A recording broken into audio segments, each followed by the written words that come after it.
Welcome to Toffee TV. This is the match preview. It's a slightly different match preview for Brighton and Hove Albion because we are inside HUEL Dickinson Stadium. We are in the south stand. Yeah, both turn around and have a look. Yeah. Steep. That's steep. It's That is steep. very, very steep. What a place. What a place. Yeah. Every time you come in now, it's incredible, isn't it? Starting to get used to the feel of it. Obviously, been in a few times now, so it's every time I come in, it feels a little bit more like, this is our place. But it's still every time you come in the stadium, it's incredible. Yeah. It is incredible, and again, for repeating myself, but it's a stadium that deserves Everton to be a team fighting for towards the top places. So hopefully that's where we're going to go over the next few years. This is the first time I've been in it like this. You've been in it like this before. It's the first time I've been in here where it's empty, and it's I don't know. It's weird. It's huge. Like it's when it's got people in it, or you're in the stand or something.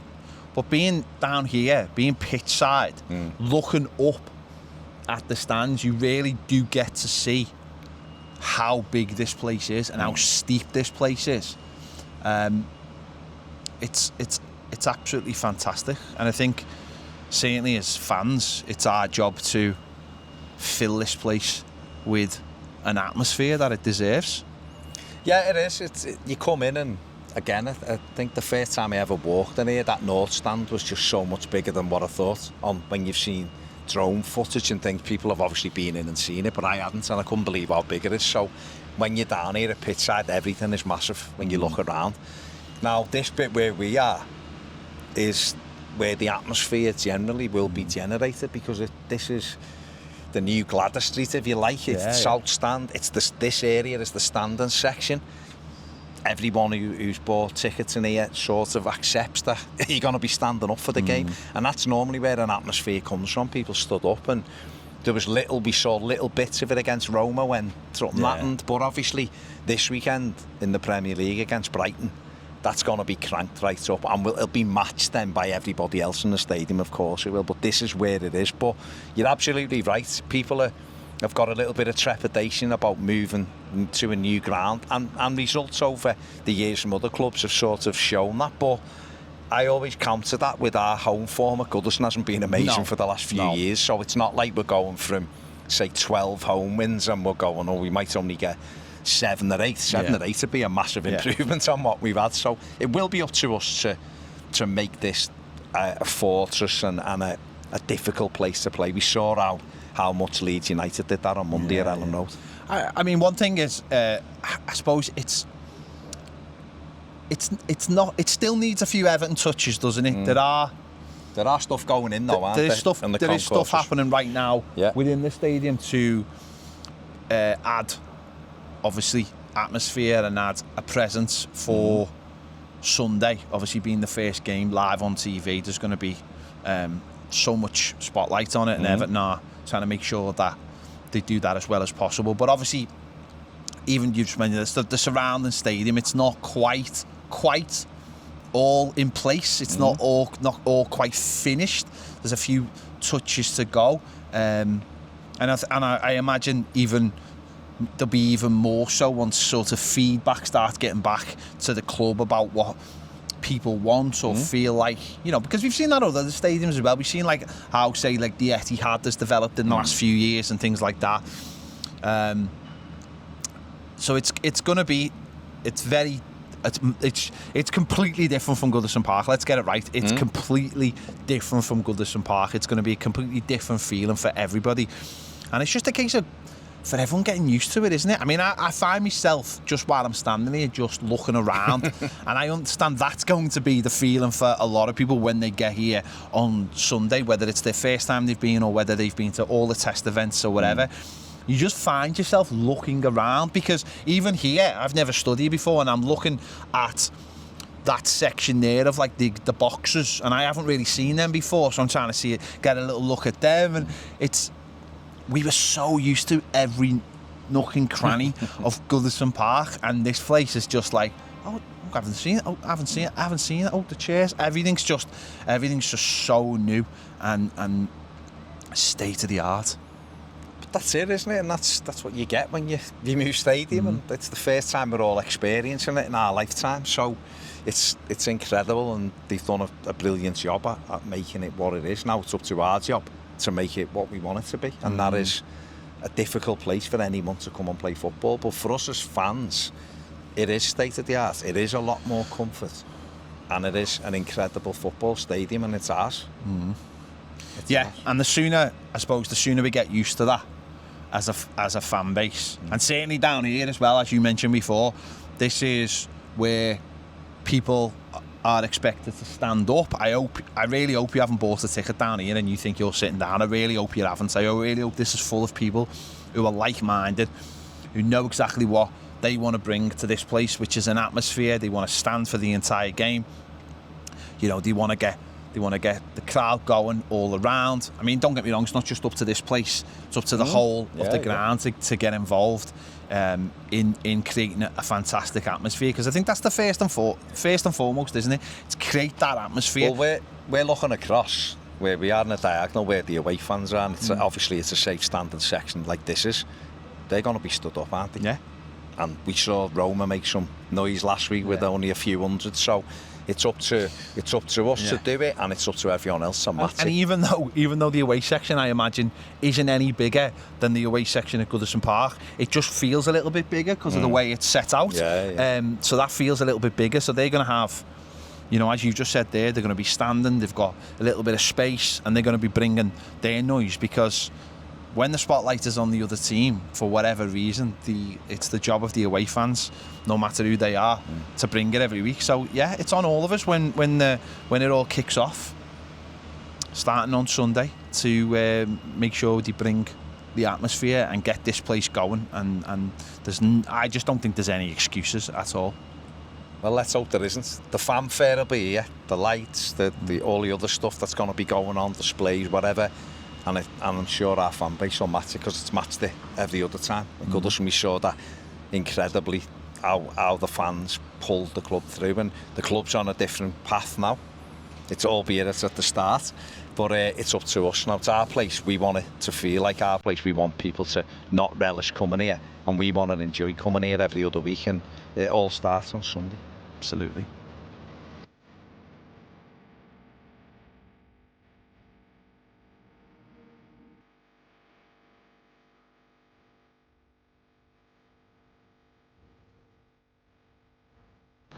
So we're standing in front of the west stand with the east stand in the backdrop over there. Brighton, first opponent at Dickinson Stadium. Obviously, team that we played last season. First game at Goodison Park last season, and they battered us. Let's get it right, they battered us. Good side, obviously good players. They haven't really moved the needle this summer though, have they, that much? From what they've done in the past, it's pretty similar to what they've done in the past. So, but obviously we know they're a tough opponent, and it's going to be a tough game. Yeah, they done their buying last summer. I think they spent 240 million or something. So right now they've not really done anything major. They just sold Tissot. It looks like to Chelsea. So he's a good player, but. Some part of Chelsea. Well, yeah, Chelsea getting him and loaning him somewhere else. And we seen how good he was when he was on loan at Ipswich last season, scored that cracker against us, didn't he? So we know they're a good side, they're well established, they do what they do really well. They've been a good Premier League team for a good few years now. And like you say, last season was a terrible opening day at home for us, wasn't it? It was quite even until he took the lead, and then we got given a penalty that was taken off us, and then we give a goal away, and it was all over after that. And hopefully we'll be ready for it this time. They've not pulled up any trees in pre-season, and they only drew last week. I get home to Fulham 1-1. So, and obviously we beat them at their place. Obviously David Moyes' first away win for Everton. So the last time we played them, we beat them. So the little record with the two clubs is both teams have won the 3 out of 4 away games against each other in the last 4 years. So can we break that now and win the home game? That's what it is. Yeah, they're a good side. We know they're a good side. I mean, who is obviously the standout for you? Well, we've picked Karen Matoma, so we'll just have a look at his stats now. And here you can see 36 appearances, 10 goals last season. He got 4 assists as well. Just overperformed slightly on his XG. Brilliant play. You can see his heat map there. Obviously, Jake O'Brien's going to have his work cut out. And I've got his shot maps as well. So there's shot map 1 of the 10 goals where he scored his goals from last season. And then in shot map 2, he takes most of his shots inside the penalty area. So 49 of his 57 shots last season were inside the penalty area, as you can see on that graphic there as well. So, yeah, Jake O'Brien's going to have, because we assume he's going to be playing right back unless the manager changes the formation. If Michalenko's not fit, we don't know that as yet. If he's there, he's going to have his work cut out. But, you know, he done well last season against Brighton, you know, down their place. And he done really well at right back last season. I think the problem with Jake, when people look at it, is the offensive side of it, but he's predominantly there to defend, and he's going to have to be right on it against Brighton this weekend. Yeah, they're a good side, and as you said, I think you know what you're getting now. It's just, and they're a strange side because they'll have brilliant runs where they look absolutely unstoppable, and then like everybody else, they'll have moments where they look easily beatable. But they've got themselves to that level, haven't they now, where you don't sort of look at them when the season starts and go, oh no, they've got such a quality of player and a quality of system of how they bring those players through and how much they sell them for. You know, Tony Bloom's algorithm or whatever it is, looking for players that, in everyone's mind now, they're a team that is just a team that's pushing for Europe, you know, and that's the way we view them now. They're a very well-run football club. One thing I find slightly strange is the Evan Ferguson stuff. Yeah. And simply because they've got Jorginho Rutter playing through the middle. He's not prolific. He's good, he's quick, and he's a handful, and he's a good player. He's not prolific. The only other real striker they've got is Danny Welbeck. Yeah. Who's obviously, you know, time's catching up with him like it does with everything. He's still good, he's still brilliant last season, but, you know, for a team that is pushing Europe. And they've got 2 young strikers who aren't really going to play that much, who will be in and around the squad. So I just wonder why. We know how good Evan Ferguson was a couple of years ago. I don't know whether there's something's gone on with Herzl and he just doesn't fancy him. He's done quite well for Roma pre-season, and we actually seen him here a couple of weeks ago, albeit for sort of 5 or 10 minutes at the end of the game. So maybe just right now they're not well stocked in the final third in terms of strikers, and they might be looking for another one, but they're such a good side. And like I said, Rutter is he's very good and very, very mobile up top. Yeah, he's good. Yeah, I mean, Evan Ferguson's just weird because he's like the only one. He's like the one that sort of failed. And like he was the one that never failed. He was the banker. No, a 20-year-old powerful striker who burst onto the scene. He looked like he was 100 million pounds. Scored his first goal against us. First away goal. First away goal, yeah. So we'll see. Well, he can't score Sunday. That's a positive. That is a positive.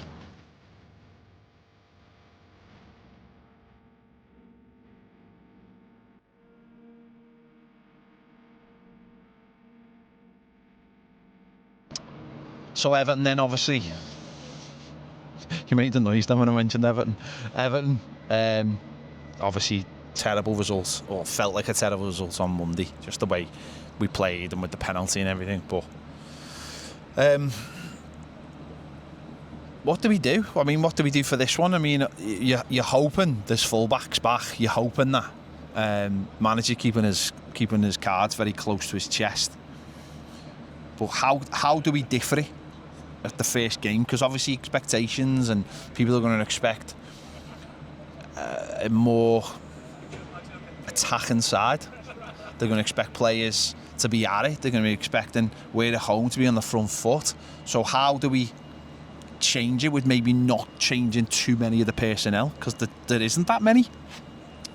I think for me, I think Jack Grealish has to start. Yeah. This one. Obviously, I don't know his levels, and it's easy for me to say that. David Moyes and the fitness lads will know exactly where Jack's up to, but I feel like he has to start. I think him starting on Sunday here would give the crowd an extra boost as well. And I think you're hoping that Njai, you know, then goes and performs on the other side, on the right-hand side. And then in midfield, you know, got to mix it up a little bit. We saw Dewsbury Hall in the 10, but is that really where he's going to play? Is Grealish going to play there? So it'll all come from the left back, let's be honest. If Michalenko's available, that everyone will feel a million times better. Could the manager play 3 at the back and really mix it up? Well, he could do, but I don't know whether that's just too many changes. We saw James Garner do really well at left back the other night, but as a defensive left back, wasn't it? And at home, I think you've got to do more. So, and I think he himself would want to be back in midfield. So it's going to be an interesting sort of team selection from David Moyes, because you're right, he has got to create almost an attacking side because it's at home.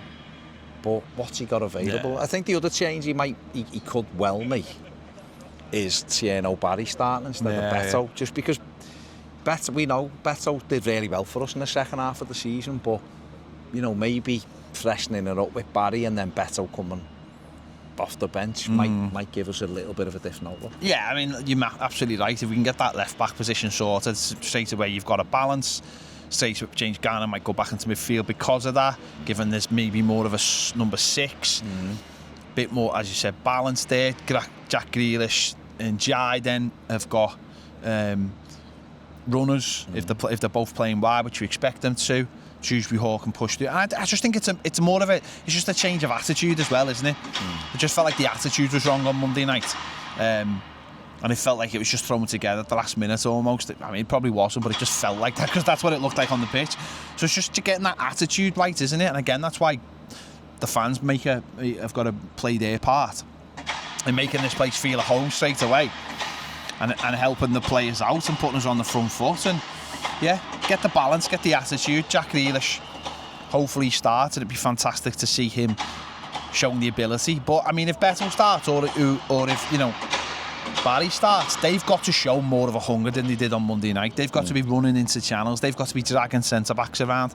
They've got to really be offering those creative players, because we have got in Njai and in Grealish 2 massively creative players, and they'll be looking for that target man to bring them into the game more, you know, something to play off. So just get a left back, whoever that is. I think if neither of them are available, Asnu or Micho, then maybe he's got to play Dewsbury Hall at left back or Dwight McNeil, just to give it the balance. Do you know what I mean? Listen, like I said, James Garner did really well the other night, but we're at home. We want to have that balance. He might be needed in a more central position to get hold of that midfield a little bit more, and we'll see how we go. But if we can get on the front foot, then we can get a result, definitely. No, absolutely. 3-0 Everton. No, just any win, but showing something, just showing that there's the basis of the team is there, like we saw at the end of the season. And whereas a Monday night was like, wow, we feel like we need loads. Whereas if we can calm that down by showing that we're a good team and we are missing those components, right-sided players, then I think that will help a lot going into that sort of last week. You know, big game at Wolves after the cup game, but going to last week, looking in the transfer market, it's really important. I think we just show that we've got the basis of that team to take us forward for the rest of the season. Absolutely, and again, the thing is, we were missing 50% of what was third or fourth best defence in the league last season. You know, they've done brilliantly. So Branthwaite's a huge miss. Michalenko was a big miss the other night. Asnu was a miss simply because he's a left back and left footed. So we have got to do that. There's work to be done in the market, we know that. But it's about Sunday now. We can want and pray that we get a right winger in and other players coming in. But right now, it seems like it's going to be the lads who are here all week and us as the fans, and it's up to the pair of us to combine and get a positive result. Absolutely.